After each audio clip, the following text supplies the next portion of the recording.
Sea borders are notoriously dangerous places, none more so than those on the South China Seas, the most contested waters on Earth. An Indonesian anti-poaching squad invited me to join them along the most crime-ridden outer edge of their national waters. This supposedly routine police mission soon tested any notion I had about protecting national borders at sea.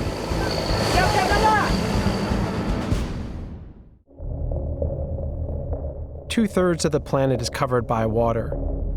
It's our planet's wildest frontier, breathtaking as much as it is vital to all life.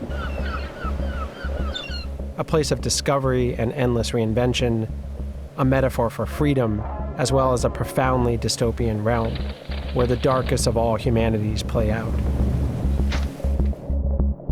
Over 50 million people work at sea, and human rights and environmental abuses often occur with impunity. Six of you. 6 people we are sleeping in here. So hot. This is I've never ever seen this bad. My name is Ian Urbina. As a journalist, I've spent the past decade reporting from this lawless frontier. I run an investigative journalism organization called the Outlaw Ocean Project that reports about crimes happening in this space.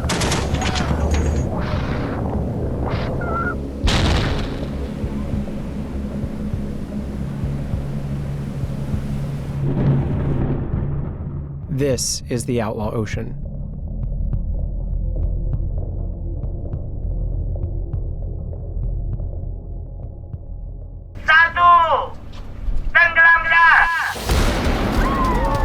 With murals, mangas, and millions of Twitter followers, Indonesian Minister of Fisheries, Susi Pujiastuti, took a renewed fight to Indonesia's sea borders. Under her watch, illegal vessels were blown up. Hundreds of crews taken prisoner. Millions in fishing revenue restored for Indonesia. The Outlaw Ocean had a new sheriff in town.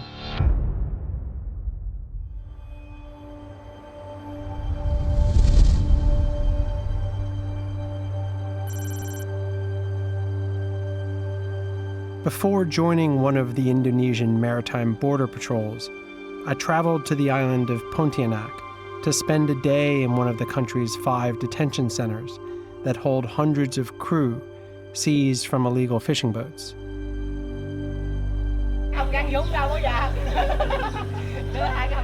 Most of these men are undocumented deckhands. They had no say over where their ships fished. There are twice as many prisoners held here than the facility can accommodate. No one has seen a lawyer or been charged. They're all in limbo. Virtually all of the detainees are Vietnamese. Some are as young as 14. Their licenses lapsed, their boats rotting in a junkyard, their incomes lost. These husbands, fathers, and sons have no idea when they will be free. They represent a dark, unintended consequence of an otherwise commendable effort by Indonesia to better police its waters. It was an important stop for what we were about to witness on the Outlaw Ocean. Captain Sampson is a veteran anti-poaching officer and a legend among his men. A former outlaw turned guardian of the game, he has tracked down and seized hundreds of foreign vessels. Over breakfast, he tells me why Indonesia needs to protect its waters and fish supply. This distance for sure that they at least have GPS and they know where they are. Minister Pujiastuti has given these patrols a new mandate to tackle illegal fishing. We were at sea for 6 hours when we spotted our first mark, a Vietnamese fishing boat, 60 miles inside Indonesian waters.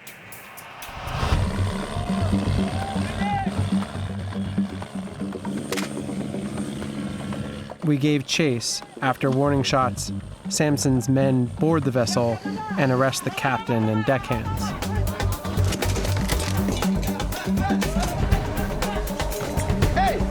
Over the course of the next 5 hours, Samson's ship captured 4 more Vietnamese boats, bringing on board 55 Vietnamese detainees.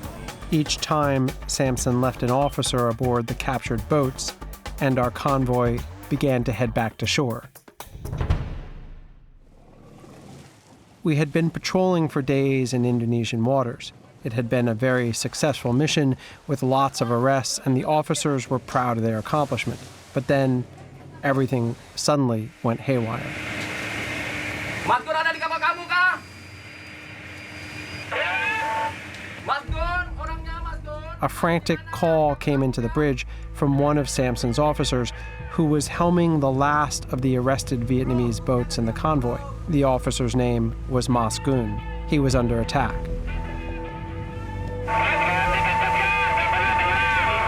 Mas Gunnya di mana?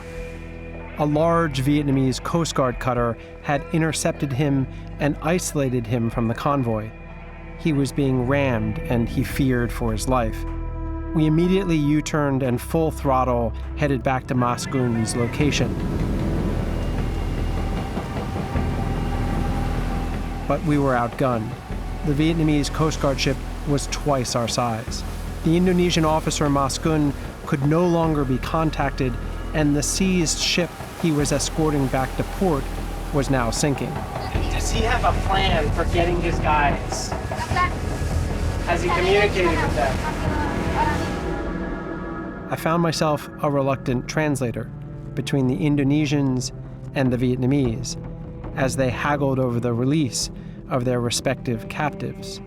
Our captives were the 55 arrested Vietnamese fishermen we had caught in Indonesian waters. The Vietnamese captive was the Indonesian fishery officer, Mas Gun, whom they had pulled out of the water after ramming and sinking the ship that he was trying to escort back to shore.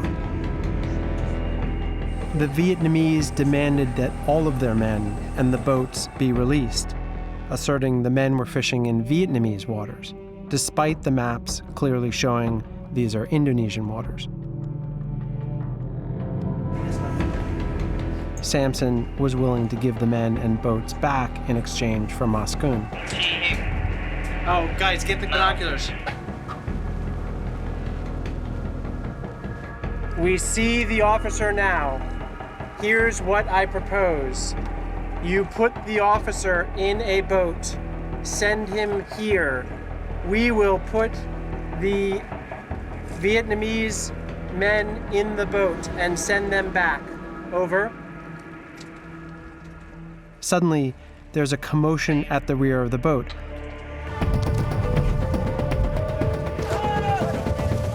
All 55 detained Vietnamese fishermen began jumping into the ocean and swimming to the Vietnamese Coast Guard ship, hoping to be rescued. It was pure chaos. Some of them could not swim and had no way to climb aboard the Coast Guard ship. In desperation, they clung to the sinking hull of the fishing boat. Some of the worst swimmers returned to our boat. Has he called for backup? This is a much bigger ship. Are they on the way? During hours of unsuccessful negotiations, Samson asked for naval backup, but none was forthcoming. We were too far out. Negotiations for Mas Gun's release ground on until 2 blips appeared on the radar screen: Vietnamese reinforcements. We were now genuinely in real trouble.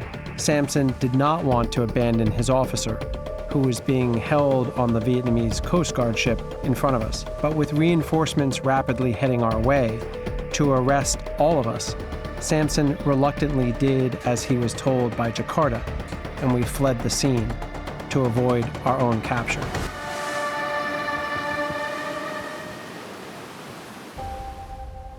For all the solidity of lines on a map, sea borders are determined most by military might. Whoever has the biggest guns is automatically in friendly waters. We like to think there are 5 major oceans and dozens of seas, but there is in fact just one big interconnected circulating body of water without borders or self-evident laws. The fish know this, and so do the fishermen. even if the politicians and Marine officers like to think otherwise.